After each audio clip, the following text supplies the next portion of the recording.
Well, welcome to another session. I hope you were well.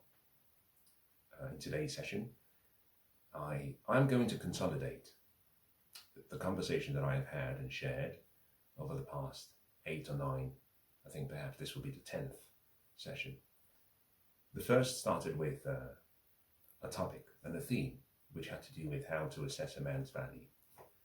The idea initially was that I could provide women with a checklist of making sure that in choosing a man, they put the man through a rigorous and an in-depth test process to make sure that they are making the right selection with regards to a mate or spouse.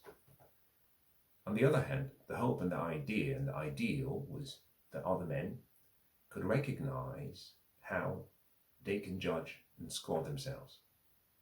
I talked about several what I call valuation matrices or measurement methodologies. Forgive me if you found it to be too technical or too scientific, but I hope the essence of the message was not lost. Today's session will be the bringing together of all of the things I have shared and the conclusion on how to assess a man's value. Now let me start by saying as follows. Whether you are a man or a woman, we as human beings, we have much more value than what we are ranked or perceived to have in a small area that I call intersexual dynamics.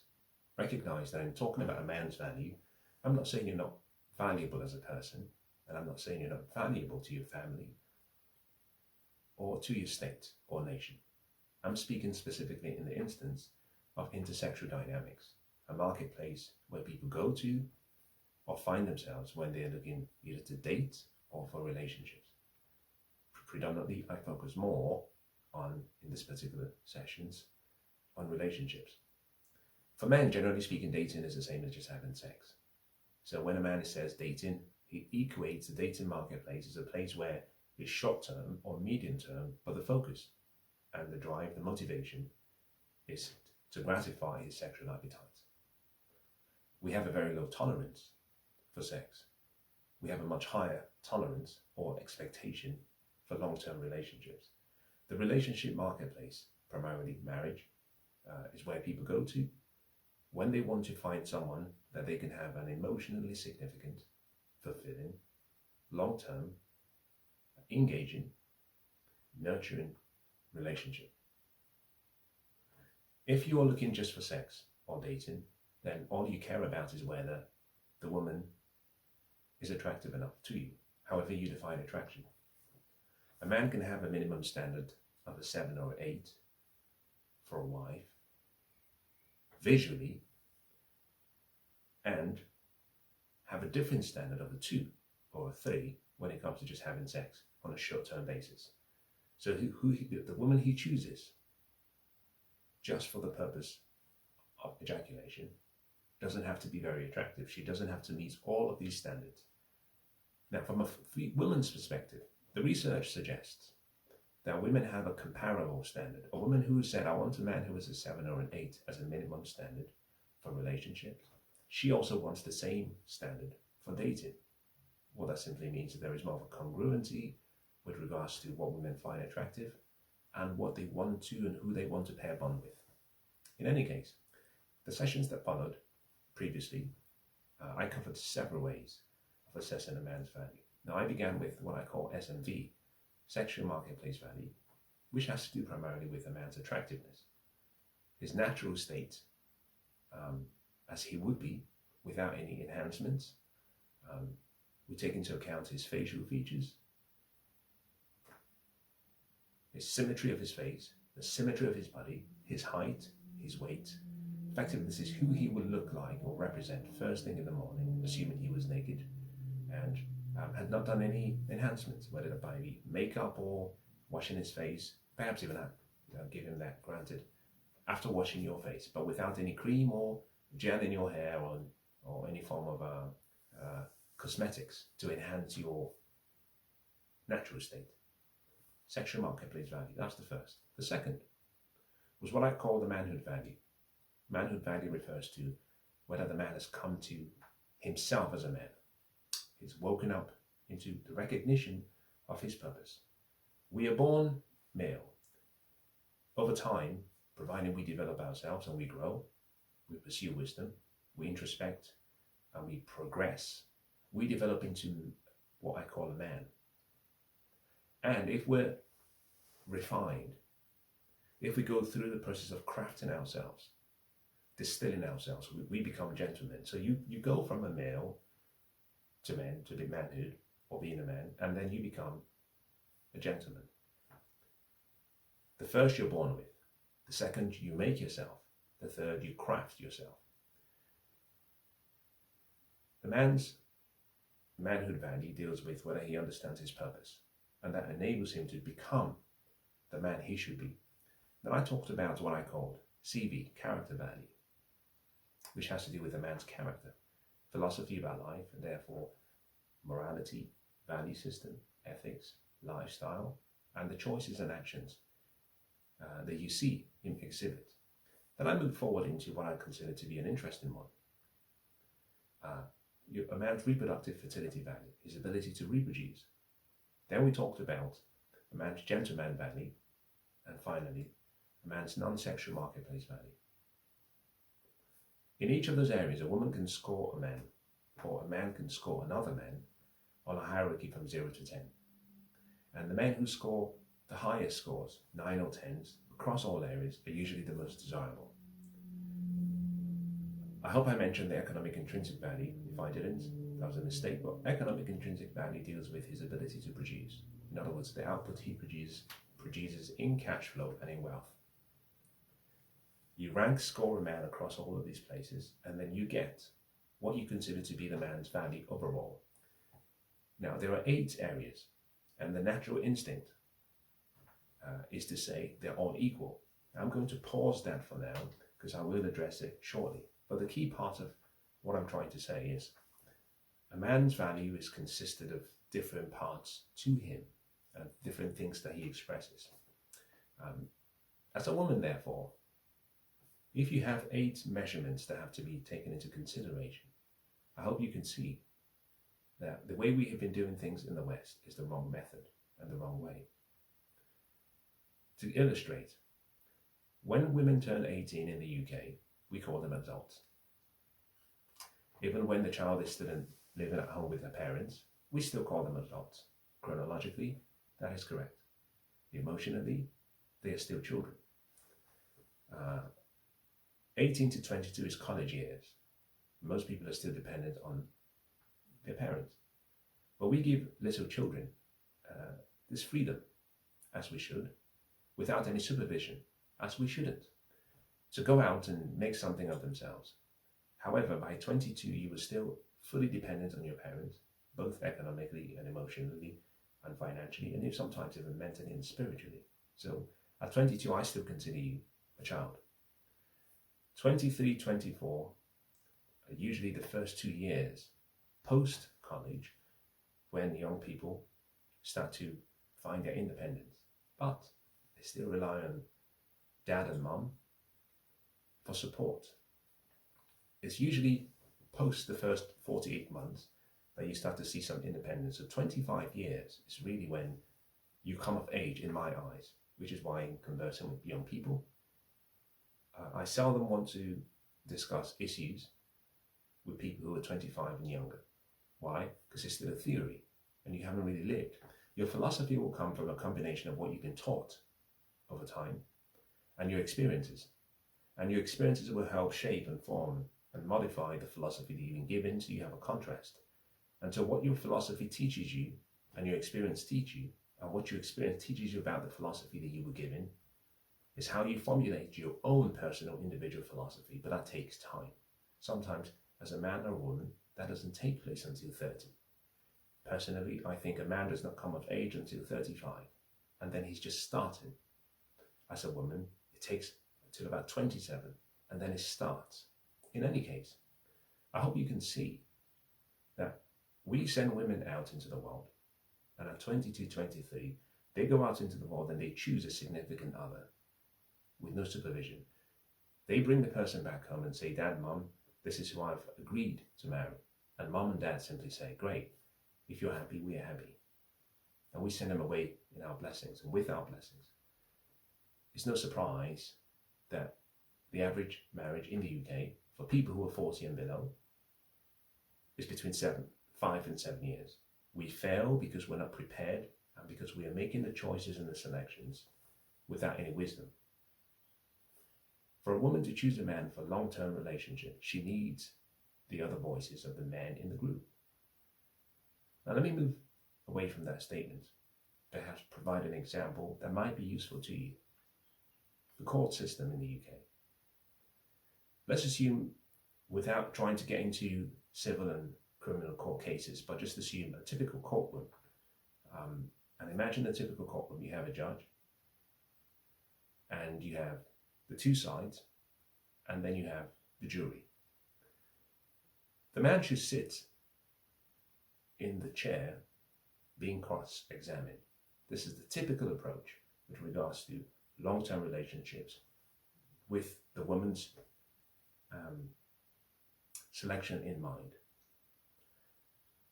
Women are gatekeepers to who they give their bodies to, their emotions, and their womb. Men are gatekeepers to who we choose as wives and who we choose as mates. We decide who would go on one knees, both knees, or no knees, and we ask to join us in a union. We give our last names.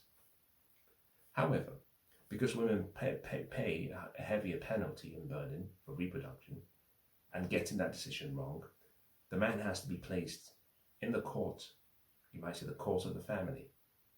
And what you have as the jury and those in the cross-examination team are the members of the community surrounding the woman, her father, and all the other men in the family. By men, I'm talking about not feminine men and not soft men who are not raised around other men. I'm talking about men, different ages, different experiences, who can voice their observations, who can cross-examine. The point of all of this is to simply say, a woman will struggle, irrespective of how old she is, to assess a man's value independently. For example, in the 40 plus years that I've had the opportunity to interact with people, strangely, this will go as far as trying to illustrate, though anecdotal, trying to illustrate how complicated this is. And I can say the same thing for most people I know, because I've asked the same question. I have never met a woman who would ask me a simple question: what do you earn as a salary? What do you take home after taxes? What is your free cash flow on a monthly basis after all expenses have been paid? But even most importantly, what is your net worth? How much do you owe and how much do you own? I've never had anyone ask that question directly or even indirectly. With the friends that I have and in my conversations and communications with other people, women do not ask that question because they are emotionally involved, and those questions are seen to be intrusive, which is why the woman needs almost a separation between herself and the men of the group who can be more direct. In addition to that, I have almost never, especially in my case, had a woman inquire as to what my purpose was and what my vision was. In other words, my manhood value was never questioned. My character value was never questioned. You have to go levels deep. And that starts with understanding, okay, what is his principles? What are the philosophies that drive him, that motivate him? Then what is his belief system? Because your philosophy will determine your belief systems. Your belief system will determine your values. Your value will determine your morality, good, bad, or indifferent, which also influences your values, which will determine your ethics, which will determine your character, your behavior, your actions, and your words. I have seldom found women who are willing to go 2 levels deep, start from the bottom or start from the top, and try to understand what is the entire character value of this man. Similarly, I have never had a woman in my entire 40 plus years say, I'd like to see your driver's license or your passport. I'd like to verify your age, and I want to verify your age against your driver's license and a passport. Or another document. 3 independent documentations to triangulate and make sure that you are who you say you are. Why? It is too intrusive. I've also never had women ask questions such as, let me assess your gentleman's value. When we are involved emotionally, we tend to overlook, we give people, we come in good faith, which is necessary, but also wrong. Because you don't know the person initially and you're giving your entire self to the person and you pay a higher burden. But we give too much opportunity and hope to the person, and we say, well, they are good people. He's kind, he speaks to me in a nice way. So we don't ask questions 2 or 3 levels deep. In a courtroom, assuming he was the man on the stand, being questioned by the other men in the group, you can have other men say, well, I've been around him and I don't care what he says. He's not a man of character based on XYZ. Or his character is not consistent with our character and value system. Or his gentleman's value is too low. He wasn't raised to be a gentleman. He wasn't trained to be a husband. He didn't come from a 2-parent family, or didn't have men around who trained him. Or his economic intrinsic value is too low for what you want and the lifestyle you want. Or his manhood value is too low. His non-sexual marketplace value is not high enough.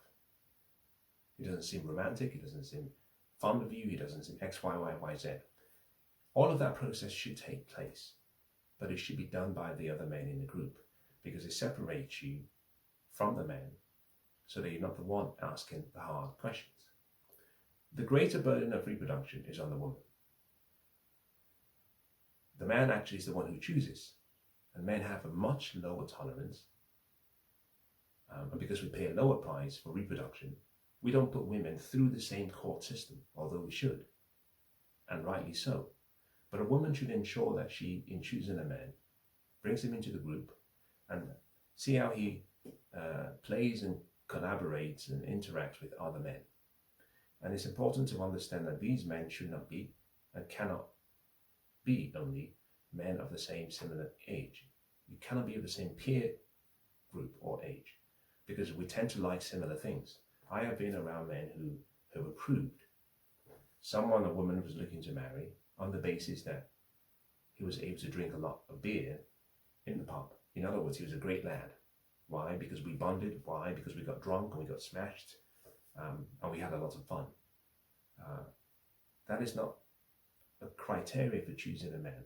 The fact that he can drink 6 or 7 pints, get really wasted, perhaps fall down on the streets multiple times, not know where he was, but have such a great laugh with your younger brother, your older brother, or your friend, or your nephew, your cousin, whatever. That doesn't make him a good choice. Therefore, the peer group that are assessing this man's value have to be of different ages, similar age, much older, and different generations. I talk about the various generations: millennials, Generation X, Generation Millennials, Generation Y, Generation X, baby boomers, etc., going as far as the silent generation.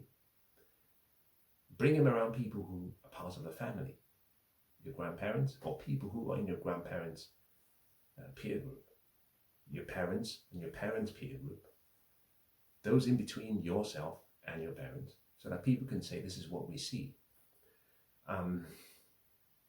It is important for women to understand that because the burden of performance is on them from a position of reproduction, not just general life, but reproduction. The fact that you pay the higher price means that you cannot afford to make mistakes. And so what you should do in choosing a man or trying to assess a man's value is to outsource or crowdsource your valuation process so that it's not done independently alone, where you have biases and prejudices. And you outsource it or you crowdsource in such a way that you get 5, 6, 7, 8, 9 different observations and perspectives from different people who can give you an opportunity to use what we call the law of large numbers. For example, the higher the distribution or the higher the sample size, the more accurate the final result will be. As an example, I can talk about me meeting a woman and scoring her a 7 based on my standard. That'll be anecdotal because the sample size in my case is just one person, myself. If I were to go to a sample size of 100,000 men, say in London, and I asked 100,000 men to rank the same woman, and they all ranked her a score that varied amongst all the men, but the regression line or the median number was perhaps an 8, then it would be the case that more people in the marketplace believe that she is more attractive than I think she is. So, using the law of large numbers and having larger people assess the man's value, the man you are interested in, is an important way of ensuring that you bring into the process the role of the men in the group. Now, this brings me to a point where I think is necessary, which is how do you assign a weighting? There are 8 different criteria that I have shared, or valuation, matrices that I've shared so far. If there are 8 of them, the natural thought process is to assume that each will weigh equal in weighting. In other words, they're equally important. So each would weigh something in the region of about 12.5% in ranking. And for most women will say, well, if I want to get a distinction, recognizing that a distinction is a 70, 7 out of 10, then all I need is 6 out of the 8, or 5.5, or 5.8 out of the 8. A lot of mistakes are made by women who make such a flawed assumption. All of these valuation matrices are not the same. A man's character is fundamental. In my opinion, a man's purpose and his character are the most important. And I believe a manhood value and the character value make up 60% of a man's entire value in the relationship marketplace. So if you were looking to choose someone for long-term, as a husband, for long-term relationships, you should be looking at 2 things. Fundamentally, manhood value. In other words, what is his purpose? What is his vision? What is his goal? What's he here for? What is this assignment he has? Because you will be playing the role of a helpmeet. And in order to help him, you need to know what assignment or vision or tasks you're helping him with. The second is the character. The character is what on the guards and what you build the entire family and what he builds his entire manhood on. Character. So character and his purpose make up 60% of his entire value. His economic intrinsic value makes up 20%. In other words, his ability to produce, his results and his outputs make up 20%.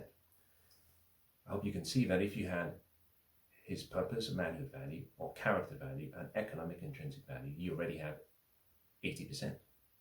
The rest then becomes statistically insignificant as individuals because the rest make up only 20%. Sexual marketplace value, in other words, his attractiveness, makes up roughly 4%. It's not that important for men. We're not supposed to be the attractive ones. His husband value, though important, is not as significant because if he has good character, then he will behave rightly. He may not have been trained to be a husband, but he can learn. And if he has good foundation, then you're safe. If he has a purpose, then you're protected by his purpose. His reproductive fertility value has a lower, much lower, you might say, weighting of 4%. Why? Because men can reproduce and produce sperm up until we're 80. We do not have a fixed number of sperm. We produce sperm as we go. Yes, the quality starts to deteriorate from 40 upwards, but unlike women who are born with a fixed number, quantity, and quality of eggs, once they start their menstrual cycle, men do not have that same equivalent experience. We will continue to produce sperm until we stop producing sperm. As a matter of fact, we will continue to ejaculate, but the quality of sperm in the ejaculate will decline over time, but we can do so until 80. The non-sexual marketplace value, which deals with how romantic and how playful and adventurous and fun, emotionally astute he is, we put to the side. His gentleman value we put to the side, and we simply say all those others are roughly about 4% each. The reason I've explained this in this manner is so you can understand that as a woman, there are 3 things that really count for 80% of the entire of a man's value. There are two, however, that make up 60%, for which they are the most important. A man's purpose, dreams and vision, or his manhood value, and a man's character, or his character value.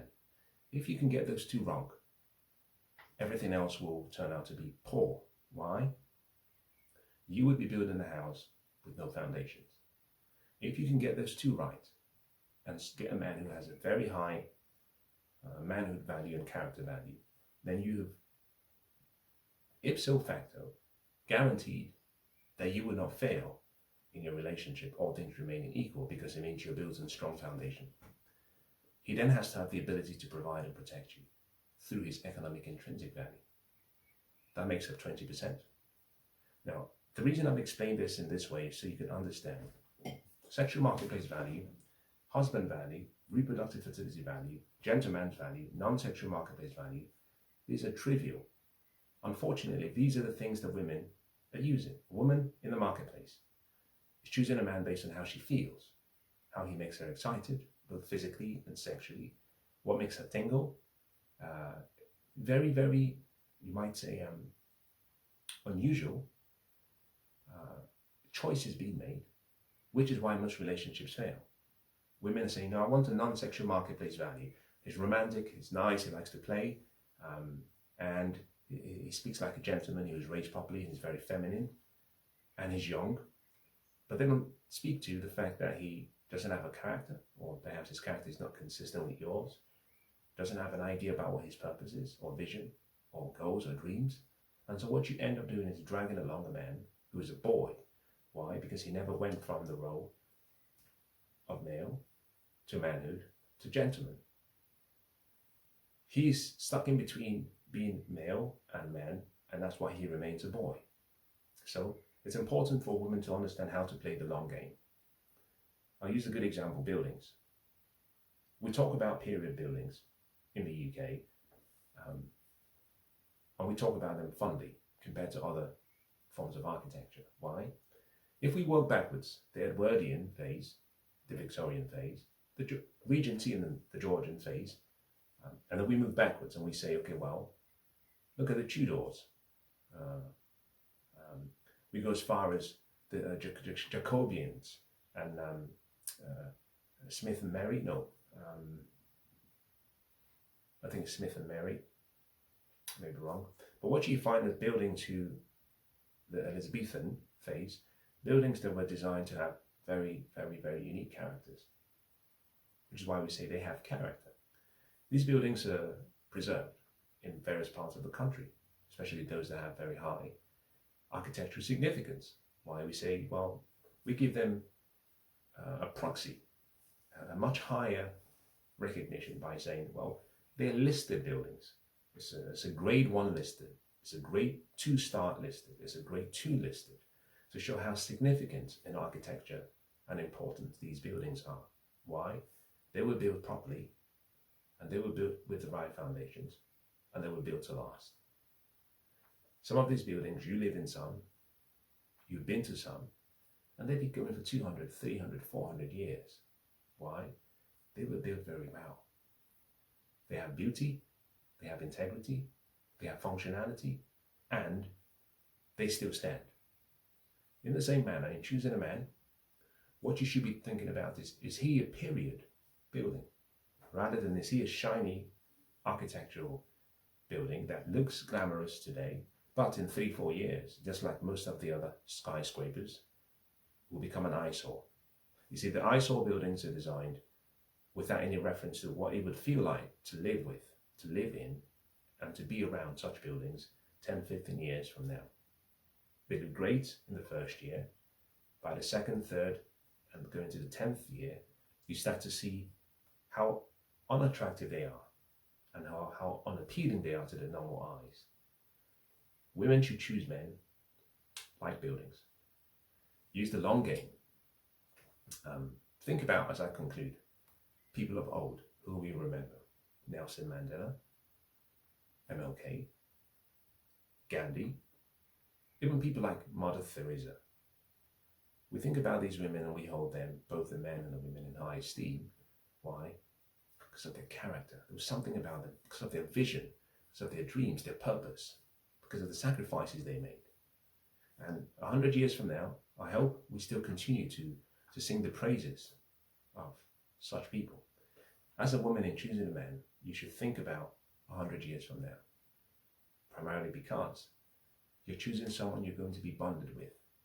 Is he going to be forgotten and the world never know he existed? Or will he make a difference? And will you make that difference with him? Now, I hope this has been useful.